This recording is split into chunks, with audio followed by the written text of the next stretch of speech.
Hello and welcome to the launch of the 2020 Legatum Prosperity Index, the 14th global edition.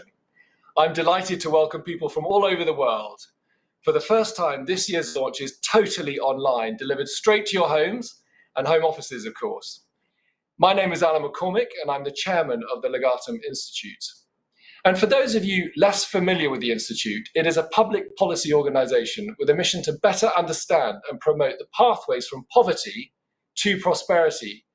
Using original research and data, we explore the ingredients which create and sustain prosperity. The Prosperity Index is an evaluation of national success, seen through the prisms of wealth and well-being. As a measure, it looks beyond GDP to assess not only productivity, but also the other intangible factors that make our lives worthwhile. It is designed for a wide range of users, primarily as a tool for transformation. The index itself emerged after many years spent in international business, where my colleagues and I observed the variation in economic and social well-being around the world. And we sought an explanation for it. We asked, what drives enduring national success? What is the relationship between the factors that inform culture, those that create economic growth, that sustain institutions, and that can lead to thriving and happy communities? Can the relationship between all these factors be measured and done so over time and across countries? Thankfully for us, the answer is yes. Due to the skill and expertise of Stephen and the metrics team at the Institute, we have today's index. And so just to remind you, when you hear the word prosperity referenced today, hear it in this full multicolored definition as wealth and well-being. Over the next hour, we will explore the texture of global prosperity and welcome our two special guests, Mo Ibrahim, entrepreneur, philanthropist, and originator of the Prize for Achievement in African Leadership, awarded to leaders who lead well and democratically transfer power to their successors. We're also honoured to have Matt Ridley with us, author, businessman, and journalist. He called the pandemic very early and has been a vocal and sensible advocate for a pragmatic response. His latest book, How Innovation Works, reminds us that innovation thrives best in free and open societies. Since 2007, the past 14 editions of the Prosperity Index have told a consistent story of human progress, with most countries moving up and towards greater prosperity. Yet there are countries that have stayed static and a handful that have fallen well behind, being unable to break the cycle of poverty and institutional dysfunction that has blighted their growth. The majority of countries that have prospered are those with high levels of personal and economic freedom, where the citizens take individual responsibility for themselves and promote and contribute to their community. Property rights are protected, laws are honoured, and citizens have learned the value of living in right relationship with one another, meaning they protect the vulnerable and they treat each other with respect and integrity. But this year, of course, for all of us is different. The pandemic has exposed the variation in the quality and delivery of government across the world. It's raised questions not only about effectiveness, but also prompted questions about the limits to and the proper role of computer modelling and science in public policy. It's asked questions about the social contract between individuals and governments. Where is the dividing line between a person's freedom and responsibilities and the state's responsibility for the community? And it's exposed the dangers of using a single metric, health, and within that, COVID infection rates, to determine blanket responses like lockdowns, while closing our eyes to all the other considerations and costs. This univariate approach, which simply means using one factor to analyse a complex, multivariate problem, yields impractical and oversimplified explanations, which leads to poor policy decisions. And in a similar manner, and for too long, the study of national prosperity was defined by a single measurement, GDP. Yet we all know that life is more than just money. The Legatum Prosperity Index tackles this challenge by offering a multivariate perspective, distilling 294 economic and institutional and social indicators into 12 pillars, which underpin broad-based prosperity. So as a research tool, the Prosperity Index is ideally comprised to inform policy responses to COVID. I'm glad Philippa Stroud, our CEO, and the team will touch on over the next hour. Before handing over to Philippa, can I thank her and the team for the cool, and workmanlike way that they've gone about compiling this year's index in very difficult circumstances. Congratulations to you all, and thank you for bringing us this important work. And once again, thank you to you, our global audience, for joining us for this launch. And it's now my pleasure to hand over to Philippa to walk us through this year's index. Philippa. Thank you, Alan, for that kind introduction and for all that you do for us as our chairman at the Legatum Institute. We're just hugely grateful. We're delighted too that so many of you are joining us today from around the world, and we do hope that you've had a moment to be able to flick through the pages of the index that was sent to you today. We're launching this year's Legatum Prosperity Index at an extraordinary moment in time. Across the globe, COVID-19 is dominating our political, economic, and social debate. It is a moment that wherever we are in the world, will challenge our principles and our decision-making and reveal what we really believe. If this time is about anything, it is a moment for each nation, for each one of us, to decide its character and who it wants to be. The decisions we make now will create the foundations for each of our nation's prosperity and determine the legacy we will leave for future generations. We need to decide carefully. It is sobering to think that the first cases of COVID-19 were already present in the global population when we launched this index this time last year. China, as we all know, was the first country to be impacted, and its response framed the context for the rest of the world as it moved to restrict the freedoms of its people and lock down its economic engine. Subsequently, many other countries responded by severely curtailing personal and economic freedoms. Such actions, though, are consistent with China's ranking for 90th for governance and 159th for personal freedom in our index. But ultimately, these are not the actions that build prosperity. They are the ones that weaken it.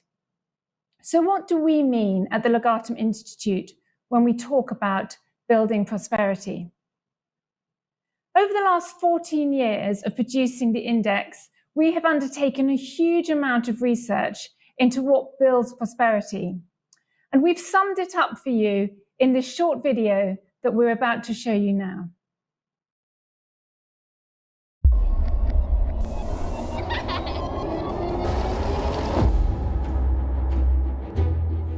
Prosperity is much more than mere wealth or economic growth. True prosperity is when all people have the opportunity to thrive. In a prosperous society, people live in peace, free from the threat of violence, oppression, and crime. Everyone's inherent dignity is respected, and all are free to vote, to protest, and to follow their beliefs. Governing institutions in every sector act with truth and integrity and are subject to the rule of law. And there are stable families and supportive communities that instill the values that shape the culture and build the bonds of trust needed for society to flourish. Prosperity is driven by an open economy that harnesses ideas and talent to foster employment and productivity and create sustainable pathways out of poverty. In a prosperous nation, open markets and high-quality infrastructure facilitate trade and commerce. There is a strong investment environment and effective business regulation that enables entrepreneurship, competition, and innovation. And people have the opportunity to work, to earn, to save, to take risks, and to succeed. Prosperity is built by empowered people who choose to live in right relationship with one another and create a society in which everybody is able to build a life free from poverty. People take care of their physical and mental well-being and can rely on a healthcare system that will take care of them when they need it. Learning is valued and everyone receives a high-quality education so they can write their own futures. And the natural environment is stewarded wisely as a legacy for present and future generations. Prosperity means everyone has the opportunity and freedom to fulfill their unique potential and take responsibility for contributing to their communities and nations. Because ultimately, prosperity is not just what we have on the outside. It is also about who we become on the inside. True prosperity is a life well lived.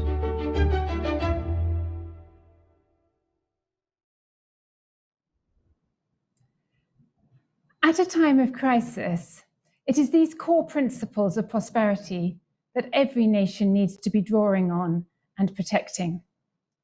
Our Legatum Prosperity Index ranks 167 countries according to these measures of prosperity. And I'm delighted to announce that Denmark has come out as the top-ranked country in this year's index. And one of the reasons for that is because they score well in every single pillar of our index. They don't trade one element of prosperity off against another. And the Legatum Institute's base, the United Kingdom, ranked 13 overall this year, with a particularly strong and open economy. Although the index highlights challenges ahead as the country seeks to protect and build its prosperity. It is fortunate that the backdrop to COVID is one where, as our index reveals, global prosperity was its highest level ever, with 147 countries seeing their prosperity rise over the last decade. There is never a good moment in time for a global health crisis, but if there has to be one, the progress that has been made over the last decade in the growth of prosperity around the world, particularly in emerging nations, has created probably a better situation in which to deal with it. Our next video outlines the context and dynamics of the improvement of global prosperity. The 2020 Prosperity Index is published as the coronavirus pandemic is creating considerable challenges for many countries around the world. But the index shows that in the decade prior to COVID-19, global prosperity had risen continuously. People's lived experiences had improved due to better health, education, and living conditions. There had been an increase in the number of healthcare workers around the world. Immunisation programs had been expanded, and more than 90% of women across the globe are now covered by antenatal care. In addition, there had been a significant increase in enrolment into tertiary education, up from 31% to 42%. And around the world, poverty had been reduced, and there had also been increased access to water and sanitation services. The rise in global prosperity was also driven by economies becoming more open. Almost all countries improved their communications infrastructure. Global mobile phone networks were expanded to cover nearly 90% of the world's population, and more than half of the world now use the internet, compared to a quarter a decade ago. In addition, many countries had strengthened the protections that are needed for investors to have the confidence to invest, enabling more finance being made available to businesses. However, the findings from this year's index also reveal a number of challenges. It is concerning that political accountability and executive constraints had weakened in many countries, with the Middle East and North Africa seeing the greatest deterioration. And more than 100 countries, particularly in Eastern Europe and Sub-Saharan Africa, had seen a decline in freedom of speech and freedom of assembly. It is also concerning that, over the past year, prosperity had stagnated in Asia-Pacific, as safety and security, economic quality, and education had all deteriorated. The latest year also saw a slight deterioration in the prosperity of Western Europe and North America, with these historically successful regions at a potential turning point in the quality of their investment environment and enterprise conditions. These are difficult times, but a decade of prosperity growth provides a solid foundation upon which to build for the future. Despite the challenges ahead, We know that further improvement is possible, and by making the right choices, we can create a world in which everyone has the opportunity to thrive.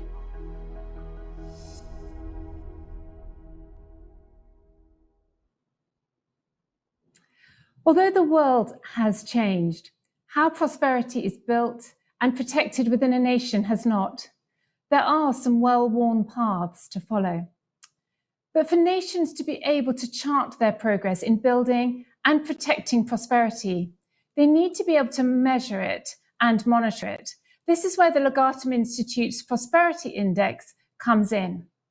To take us through the index in more detail, I will hand over now to the Legatum Institute's Director of Policy, Dr. Stephen Bryan. Thank you, Philippa. And it's great to have this opportunity to explore the underpinnings of prosperity in more detail. And I'm sure, from Alan's remarks and the video, you'll see the sort of components coming through. But in order to measure prosperity, we need to apply some structure to it.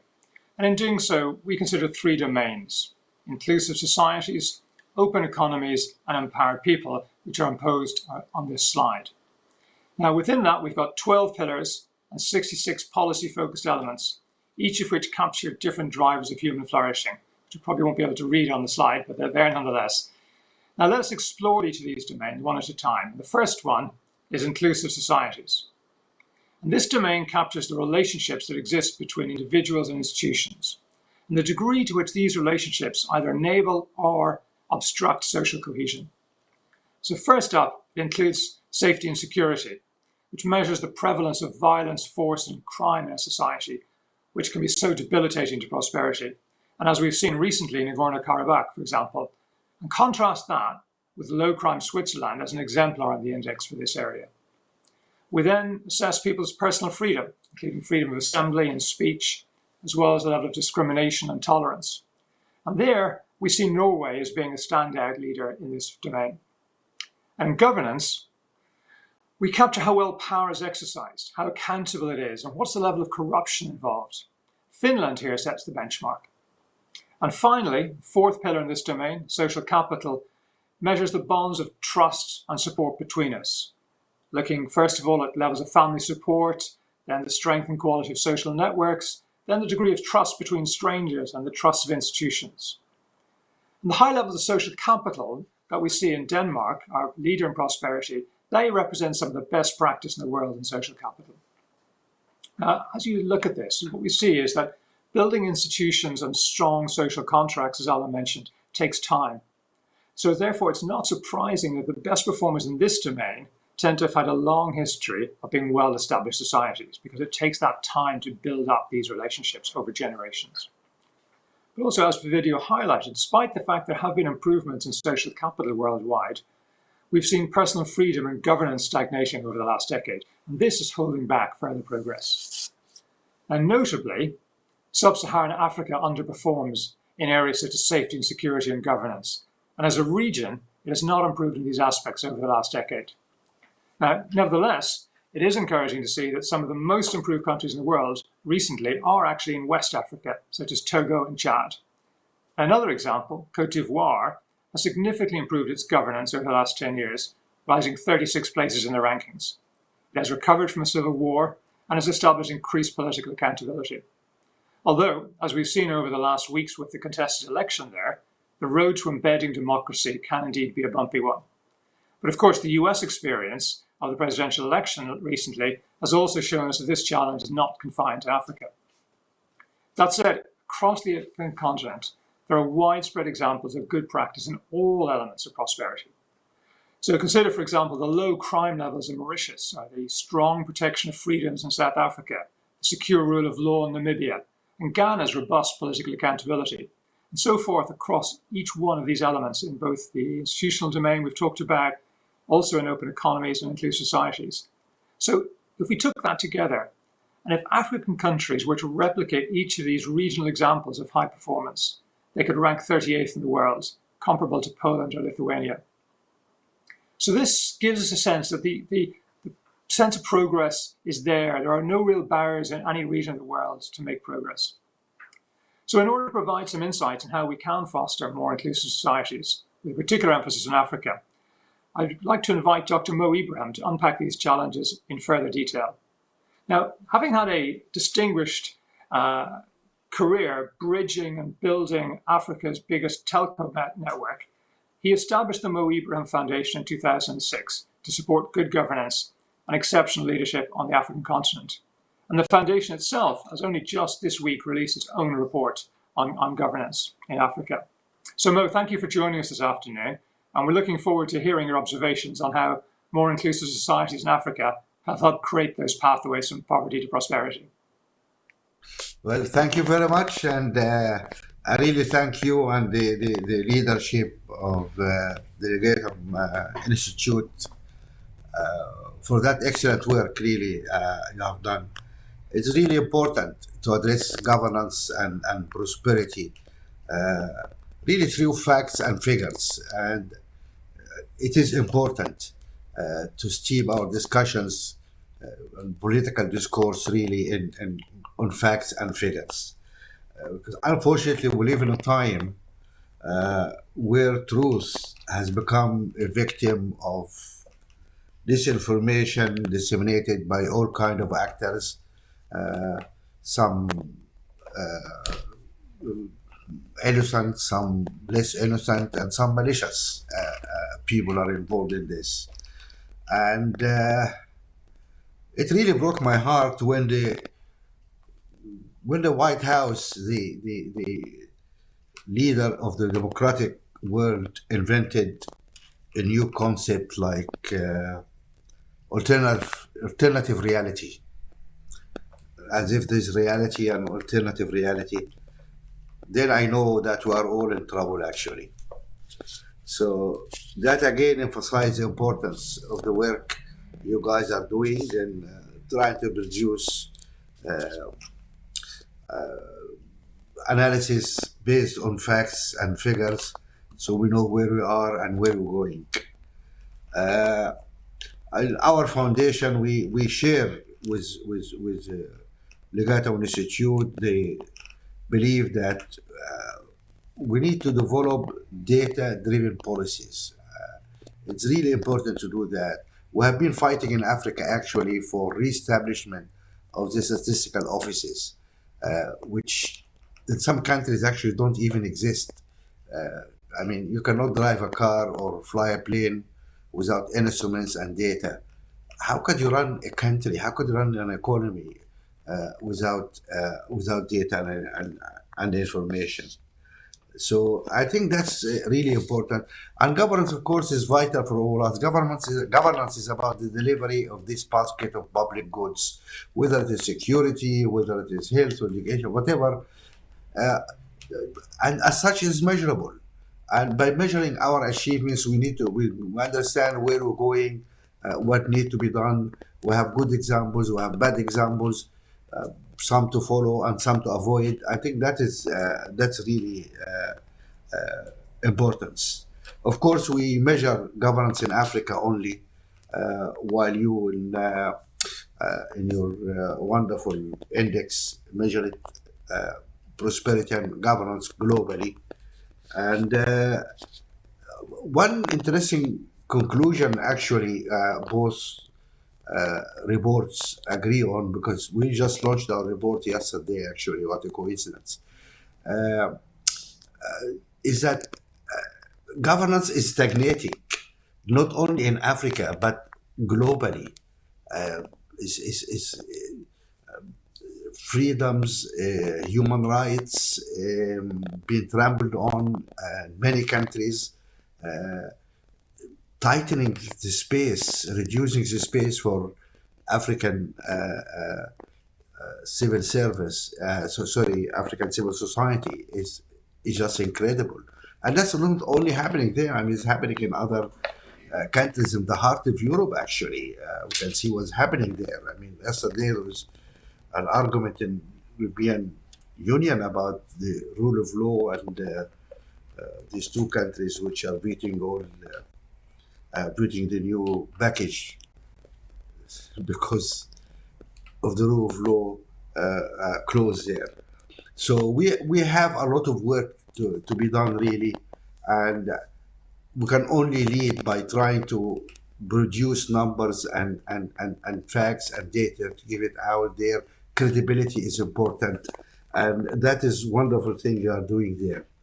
Government is important and governance is important, and we really need to keep pushing in that direction. Once again, thank you guys as an institute, and please keep the good work. Thank you. So thank you, Dr. Ibrahim, for those insights. I think it's really important what you say about making sure that there are good statistics authorities around the world, but also I feel this issue around keeping space for civil society is another really critical part of the checks and balances within a nation. So let's now move on to the second of our three domains of prosperity, open economies. This domain captures the extent to which an economy has a good environment for investment, including strong property rights, as you might find somewhere like New Zealand, and whether it's got enterprise conditions that encourage innovation and competition, such as in the US, or how well does its infrastructure enable trade and commerce compared, for example, to the Netherlands as a best practice. And finally, how well do the economic structures equip to generate wealth, enhance productivity, provide employment, where we see Singapore as the world leader. Now, over the years, our analysis has shown that vast improvements in global prosperity have been driven by economies becoming more open around the world. And the real success stories here have been the widespread improvement of infrastructure, especially in places like Rwanda, which has made fantastic progress over the last decade. Also, the broadening of trade agreements, where Colombia and other Pacific Rim countries in particular have transformed their trading arrangements. And as we saw not only in the past, but also just this weekend with the RCEP signing, which again creates a bigger trade area in the Pacific Rim. Also, a widespread strengthening of property rights and contract enforcement.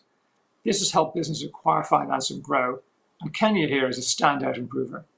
Now, all of this has been underpinned by the technology revolution that the video highlighted. Fantastic opportunities where mobile technology has allowed people who would otherwise have been isolated or disconnected to become part of the global trading community. Now, a country that has embraced opening its economy across many of these dimensions we've just been talking about, but also with particular attention to the benefit of its citizens, is Georgia. And my colleague Alistair Masser had the privilege of speaking with the Georgian Ambassador recently on this topic. So the following video highlights how the country has succeeded in addressing these challenges to its development, and also what lessons Georgia's experience might offer other nations confronted with similar challenges.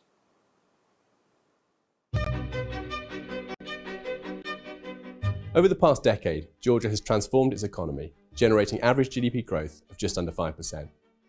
A series of landmark reforms have helped attract record levels of investment, unleashing a new generation of entrepreneurs able to create the businesses and jobs to help Georgia succeed. To find out more about how the government has helped open the economy in Georgia, we spoke to their ambassador to London, Sophie. Well, we are very thrilled that the Legatum Institute has recognized Georgia's impressive progress over the years that we have achieved. And this is the result of two main factors, one being strengthening economy and investment environment, and the second very important factor for Georgia and countries like Georgia is ensuring safe, stable and secure development.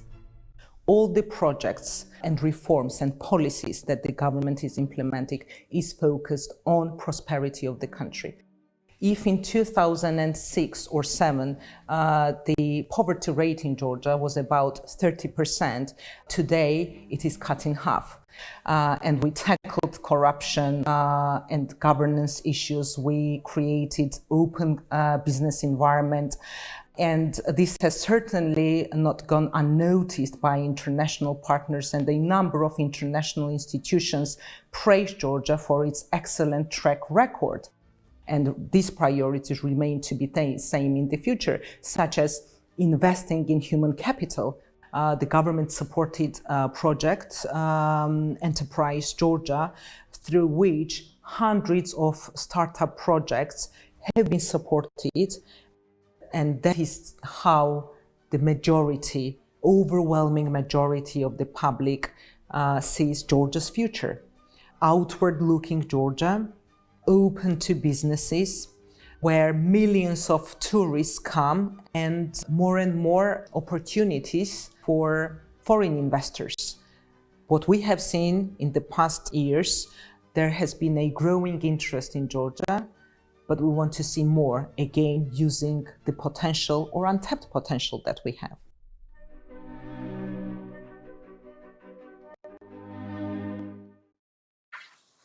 Great. Well, it's great to be able to hear about some of the positive changes that have taken place in Georgia, and noticeable also how the institutional reforms around corruption and governance have underpinned the ability also to make economic reforms, where we've seen greater economic openness, reduced business regulation, making quite a difference. And we hope that leaders in other countries will be inspired to think about the choices they can make to increase their economic openness and growth and improve their lived experience of their citizens from this example. So now let's turn to the third domain of prosperity, empowered people, which captures that lived experience. So this domain assesses the extent to which people in a society are able to realize their potential. Do they have good living conditions, including not only material well-being, but also nutrition, shelter, basic amenities, taking Sweden here as a benchmark? And how well are people able to take care of their physical and mental health? Do they have access to effective healthcare, as we see in Japan? Thirdly, what's their level of access to quality education from nursery through to vocational and tertiary level, with South Korea recording some of the strongest performances in this area? And finally, how well is the natural environment stewarded, including the atmosphere, the land, rivers and oceans, with Austria and the Baltic nations being great examples of this. And as we've seen in the key findings video, it is in this domain, empowered people, that global prosperity has experienced the greatest improvements over the last decade.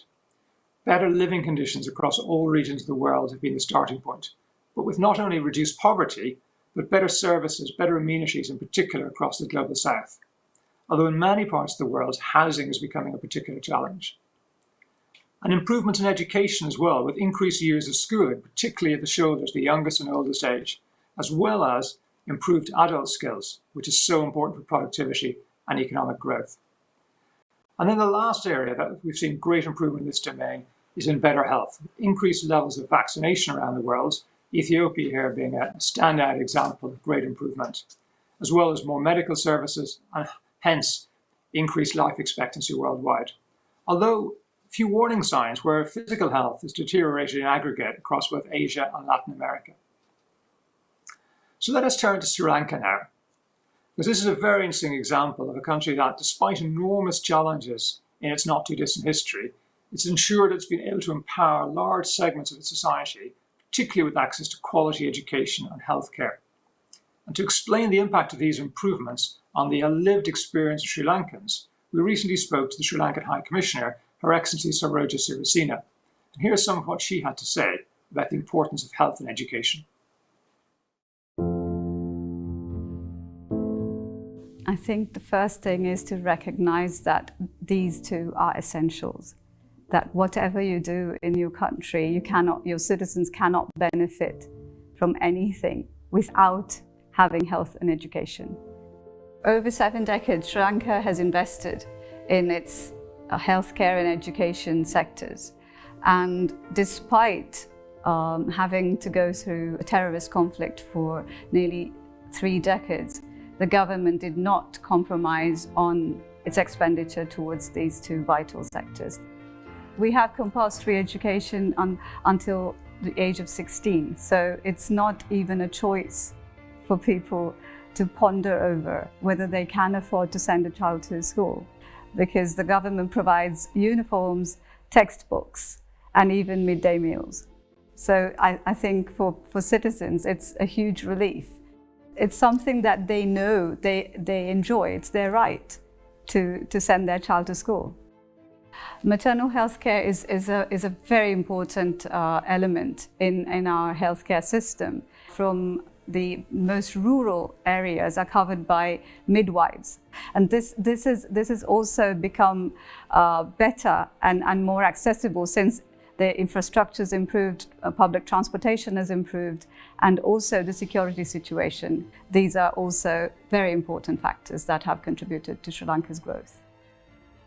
For Sri Lanka, health and education are not commodities.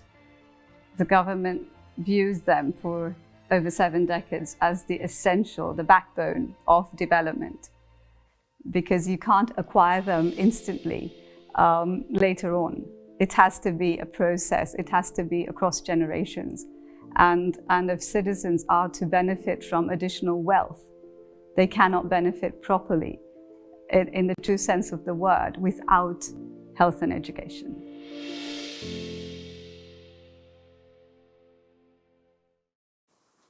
So some really fascinating perspectives there out of Sri Lanka. I think it's inspiring to see also how one can transform the prospects of a community, no matter how challenging that starting point, particularly with deliberate focus. So if we reflect, the three domains that we've just heard about, inclusive societies, open economies, and empowered people, these are the building blocks to a prosperous society. And all of us at the Institute are keen to engage with policymakers and leaders around the world to explore how the index could help identify countries' strengths and weaknesses, policy priorities for progressing on that pathway to prosperity, as well as successful examples, such as the ones we've just seen, from which to take inspiration. But as we've seen, these improvements require strategic choices. And I'll now hand back to Philippa for her thoughts on the strategic choices facing us as we address the challenges and opportunities in the years ahead. Thank you so much, Stephen, for that. And just thank you too to you and your team for the huge amount of work that has gone into creating the Prosperity Index. It's remarkable to see from the example in Sri Lanka and in Georgia that transformation is possible where there is a clear vision for the future. However, as the key findings video highlighted earlier, there is also a warning in this year's index. It shows that global prosperity is showing signs of stalling. Even before the pandemic, some developed regions had seen their prosperity decline, and governance and personal freedom, as we've heard from Mo, were stagnating around the world. As each nation navigates its way through the pandemic, good governance will be crucial. The world needs decisive and effective leaders who govern for the benefit of all. Success is dependent upon the full involvement and engagement of societies where personal freedom and personal responsibility are protected and held in tandem. Innovation and dynamism will be critical to forging strong economies following the disruption of the pandemic.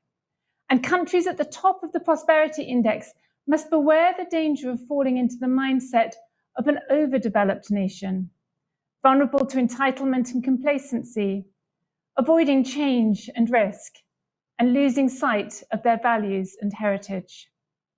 The United Kingdom is no exception to this. The pandemic is testing the UK's institutional, economic, and social resilience, and ongoing effort is required across the whole of society to create an environment in which everyone can thrive. To outline some of these challenges that lie ahead for developed nations, but also some of the opportunities, we've invited Matt Ridley to speak, who's been following these trends keenly. Matt is a member of the House of Lords and a best-selling author on science and economics. Matt, we're hugely looking forward to your insights today.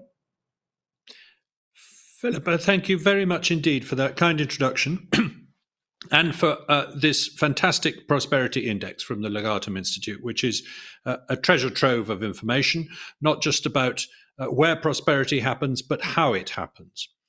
I'd like to begin by congratulating Denmark for two things. Firstly, for winning the league table in this index, but also on Sunday for, after huge public protests, rejecting a law that would have hugely constrained the liberty and freedom of its people. That is an important moment in the story of this pandemic.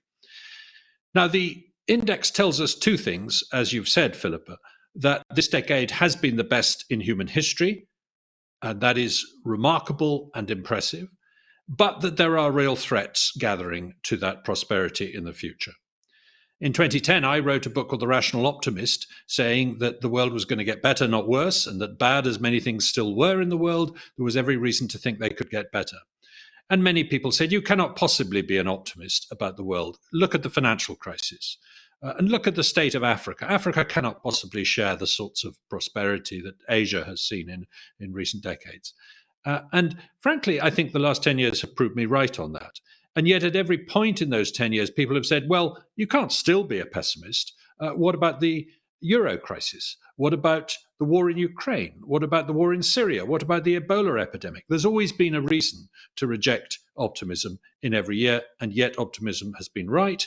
And that's because, on the whole, what delivers prosperity is innovation, the spreading of innovation around the world. Nothing else really explains it.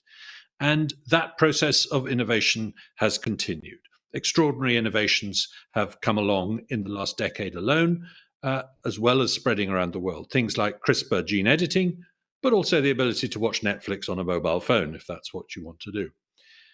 But like the Legatum Institute, I am concerned that we do seem to be moving into a period when it is harder to keep that innovation engine purring. It has been sputtering in recent years. And if you exclude digital innovation, software innovation, online innovation, which has still been going along at a great rate for the last few decades, actually we are not living through a period of rapid innovation. We're living through a period of surprisingly stagnant innovation. Just think, for example, of the situation with respect to vaccines. In my book, my latest book, How Innovation Works, I describe the development of a whooping cough vaccine in 4 years flat in the 1930s by two remarkable women. That would be good going even today. And in 2019, there were people lamenting the fact that we have not done much to improve the rate at which we produce vaccines or to develop vaccines for some of the most important diseases in the world. And as a result, we entered the pandemic without a global vaccine platform that could rapidly respond to a new pandemic. I think that's changing now, and I think messenger RNA vaccines may well be a promising sign of things to come, though it's very early days. But it's a reminder of how little innovation we've actually seen in recent decades in some very important areas. And why is that? Well, it's partly because of restrictions on freedom. The regulation by bureaucrats that make it difficult for entrepreneurs to work, the precaution that animates objectors to new technologies, and the barriers to entry that existing incumbents place in the way of their upstart rivals in the business world, an increasing problem all across the world. Looking at the Legatum Prosperity Index, what do Canada, Denmark, Estonia, New Zealand, Israel, and Botswana have in common? Well, they are the leaders in prosperity in their regions. But they are also all countries that understand the importance of freedom, the importance of openness, the importance of accountability and responsibility. I argue in my book, How Innovation Works, that innovation is serendipitous, incremental, collaborative, evolutionary, inexorable once it gets going, but surprisingly unpredictable. We can't see which way it's going next, and is heavily reliant on trial and error. All those features depend upon freedom. The freedom to invest, to experiment, to keep the rewards if you are successful, to change your mind, to fail and start again. And above all, the freedom as a consumer to express your desires and wants, because that's a very important part of the innovation process. And I'm afraid this has been a terrible year for freedom. Because not only are we seeing governments increasingly saying that innovation must be driven top-down from government through industrial policy, which has not been terribly successful in the past, but we're also seeing increasing constraints on free speech and people being told they're not allowed to say things and they're cancelled if they are.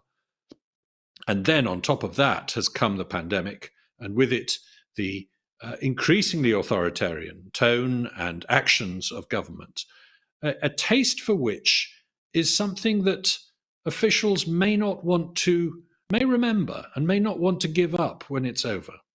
So will we regain the freedom to drive prosperity forwards after the pandemic? Well, we're told about a great reset, but the great reset that I would like to see is one that liberates innovators and entrepreneurs to improve the lives of everyone. I want to end with a small parable, really, about China. Because China has been probably one of the most innovative countries in the world in recent decades. It's not just been catching up with the West, it's overtaken it in many areas, such as consumer electronics and digital money and those sorts of things. And people say, well, China's not a free country, so that proves that you need a top-down directed industrial strategy. I don't read China that way at all. I think what happened in China was that there was a great deal of liberation, not political liberation, none at all, but economic liberation. That if you were an entrepreneur starting a new business or an innovator trying to develop a new widget, you were surprisingly free to go about your business in a permissionless way. There were many fewer petty bureaucratic rules and regulations to slow you down or stop you than there were in the West. And that's why China thrived. That is coming to an end. The Xi Jinping regime is much more economically illiberal than the ones that preceded it, and is increasingly trying to direct what people do economically as well as politically. There's a parallel here. The Song dynasty 1,000 years ago was the most innovative period in Chinese history, when gunpowder, compasses, printing and paper money and things like that were all invented. And it was a period of very devolved, decentralized empire building, so that merchants were basically running their own towns and were free to make decisions as they wanted. After interregnum, it was followed by the Ming dynasty, which was the opposite, where mandarins in the capital basically told merchants whether they could move, whether they could leave their hometown, whether they could trade, and indeed how much they could store in their warehouses. And the result was that China was plunged into poverty. So somewhere needs to grasp and light the flame of freedom and get innovation going again to make sure that the prosperity that brings so much benefit to mankind can be kept going in the coming decades.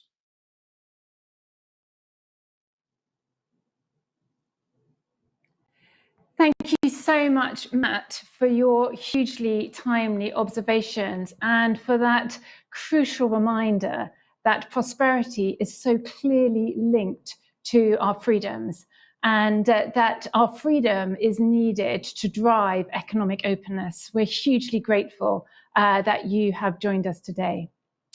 As Matt has highlighted, there are challenges facing all regions of the world. But the good news is that pre-COVID, just as we've heard earlier on, prosperity was at the highest levels ever. And this moment provides us with opportunities too. Wherever your nation is in the Prosperity Index, and we've got so many people who have joined us from around the world, the choices that need to be made feel just as daunting. It never gets easier for any of us to take risks. But nations such as Georgia and Sri Lanka, and the ones that Stephen has named this afternoon, have shown us that these decisions can enhance prosperity and provide people with an opportunity to thrive. If we go through this moment of crisis, it has never been more important for us to make choices based on the principles and values that we need to defend. The Prosperity Index shines a spotlight on what needs to be protected. Governments that have the trust of their people, stable families, enabling communities, personal freedoms, open economies, and empowered people. This is the time to lay the foundations for our societies and the legacy we want to leave for future generations. We must choose well. I'd like to thank each of you for giving of your time to join us today to celebrate the launch of our 14th Legatum Prosperity Index. As I hope we've shown, it doesn't matter if you're a policymaker, a business leader, a journalist, a teacher, a parent, a student. All of us can be part of building the pathway from poverty to prosperity. And the one idea that we want to leave you with is that you can't trade off one part of prosperity for another. We need to build in every single area so that we build inclusive societies, open economies, and empowered people. Thank you.